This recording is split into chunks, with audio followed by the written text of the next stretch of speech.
It's going to get worse. Inflation's here to stay. Commodities are going to boom. Oil prices are going to soar. Bonds are going to crash. And gold has been in a very funny situation, which is the following. Normally, you say, well, if there's inflation coming, why isn't the price of gold going to the moon? And why on earth would gold prices go up if there were deflation or disinflation? The answer is that you have to look at the yield to maturity on the 10-year Treasury note. That's our benchmark security. A lot of people look at LIBOR, but I'm like, no, if you're making investment decisions, you're buying a house, you're doing capital investing, these are all 5, 10, sometimes 20-year decisions. The 10-year note is the right benchmark for those large long-term investments. Well, that's an alternative place to put money. You can buy gold, you can buy a 10-year Treasury note. So what's been true since last summer, August of 2020, is as the yield to maturity on the 10-year note goes up, that strengthens the dollar, and gold prices have gone down because the dollar price of gold is just another cross rate, just another cross exchange rate. So a stronger dollar means a lower dollar price for gold. But if the yield to maturity in the 10-year note goes down, then that weakens the dollar, and the dollar price of gold goes up because a weaker dollar means a higher dollar price for gold. So curiously, the price of gold is being driven not by inflation in the abstract, but by the strength of the dollar, which is reciprocal to the interest rate on the 10-year Treasury notes. But here's what has changed. I talk about gold bull markets and gold bear markets, and I start my analysis in 1971. And I don't have to go through all that data, but that's how I think about it. And you're like, well, Jim, why 1971? Why not before that? And of course, 1971, it was when Nixon stopped redeeming dollars for gold. Americans couldn't even own gold in 1971. It was contraband. It was like drugs or machine guns or something. But foreign trading partners could redeem dollars for gold up until 1971. Then Nixon said no more, and then that was the final decoupling. But prior to that, gold was actually money. In other words, under Bretton Woods, gold was pegged at $35 an ounce. Prior to Bretton Woods, it was pegged at $20.67 an ounce. So going back to the 1920s or earlier, through most of the 19th century. For the United States and sterling, I think it was $4.75. It could be off a little bit on that, but four pounds and change. And as late as World War I, say 1913, if you were a Brit and you were getting on the steamer from London to, at the time Bombay, today Mumbai, you took a purse of British sovereigns. British sovereign is about 8 grams, a little bit less. It's not an ounce; it's a quarter ounce, because an ounce is almost too much. Even today, what are you going to do with a 1 ounce coin that's worth almost $2,000? You're not going to use that to buy a pack of gum. But in the day, there was the quarter ounce, which today would be like a $500 bill. So it's still a significant amount of money. But you could get on the steamer in Southampton and get off in Bombay at the time, and it was money good. You could take that British sovereign and spend it anywhere. And same thing in Singapore and Hong Kong and Japan or all around the world. So gold was actually money. So it wasn't a question of, what's the exchange rate? It was, the gold was the money, and people thought about it by weight. They said, a sovereign, that's 8 grams of gold. So that's worth, that'll get you whatever.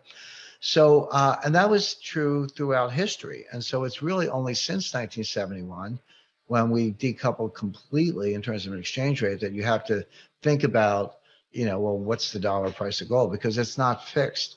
But okay, well, what happened to the memory? What happened to the 3,000 years I just talked about? Well, the answer is it happened in stages, and it actually took about 75 years. So it began in 1914.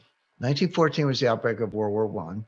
Everybody needed gold. There was a run on gold, and countries needed gold because they knew they would need gold to pay for the war, to try to win the war. Well, it didn't matter if you're Germany, UK, or whoever. And remember, the United States was neutral. The United States did not get in the war until 1917. The war started in 1914. So for those first 2.5 years, New York was a money center to all of Europe, to all the belligerents. So everyone scrambled for gold. So if you were a citizen, they asked you to bring your gold to the bank, and they gave you paper money. But people did it out of a patriotic, it's existential. War is not a normal market. If you lose the war, you got bigger problems than your gold. And so people put the gold in the banks. What did the banks do? They melted it down and made 400-ounce bars. And they said, don't worry, your money's backed by the gold, but keep using that paper money, but it's redeemable for gold. But oh, by the way, they're 400-ounce bars. Nobody walks around with a 400-ounce bar in her purse. I'm sure you've seen one, and I have as well. They're heavy. They weigh about 35 pounds. You don't walk around with them. So all of a sudden, the gold was still there, and the paper money was backed by gold in theory, but the gold had disappeared into the banks. That's step one.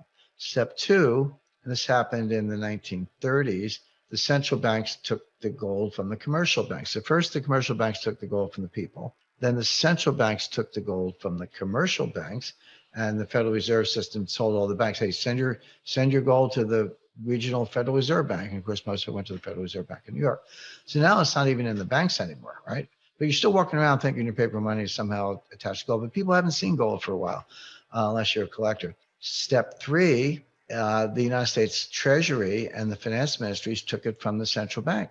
In 1934, the United States Treasury seized the gold of the Federal Reserve System. Bearing in mind, the Federal Reserve System is privately owned. And they gave them a gold certificate. And you go to the Federal Reserve System website today and hunt around a little bit on the links and find the balance sheet of the Federal Reserve, and it's there. And look in the assets. And the first line item is gold certificate, and it's valued at $11 billion. But that's because they value the gold at $42 an ounce. And I've revalued it, the answer is at today's market, that 11 billion is actually worth 470 billion. So the Fed has a hidden asset of 450 odd billion that's not on the balance sheet, represented by a gold certificate. But it's not the gold. The Treasury has the gold.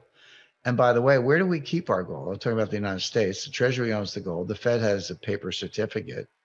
The gold is on two Army bases, West Point and Fort Knox. So I would say the Army has the gold. Gold has gone from citizens walking around having it in your purse, to commercial banks, to central banks, to finance ministries, held on an Army base. It's still there. The gold didn't disappear, but nobody talks about it, and everyone pretends it's not money. But of course it's money. But meanwhile, what's happened to the civilian population, the citizens? We stopped talking about it. We stopped saying it. We stopped learning about it.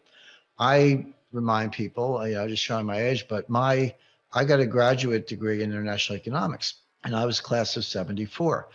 But that was the year the IMF demonetized gold. But I was the last class that was taught gold in an academic setting as a monetary asset.